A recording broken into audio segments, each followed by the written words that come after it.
So the LED light is over here. And then this is so short. So I bought this lamp also from Amazon. And I just put it right there. So this actually turns it on and off. Okay, it's not going on. Where is it? Oh, whoops. So that's the light, but you can control it from an app on your phone too, so that's really nice. And then you can turn it, see, different lights. So cool. Love it.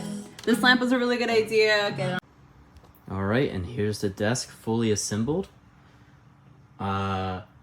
Super easy assembly. It took me about, by myself, it took me about an hour and a half.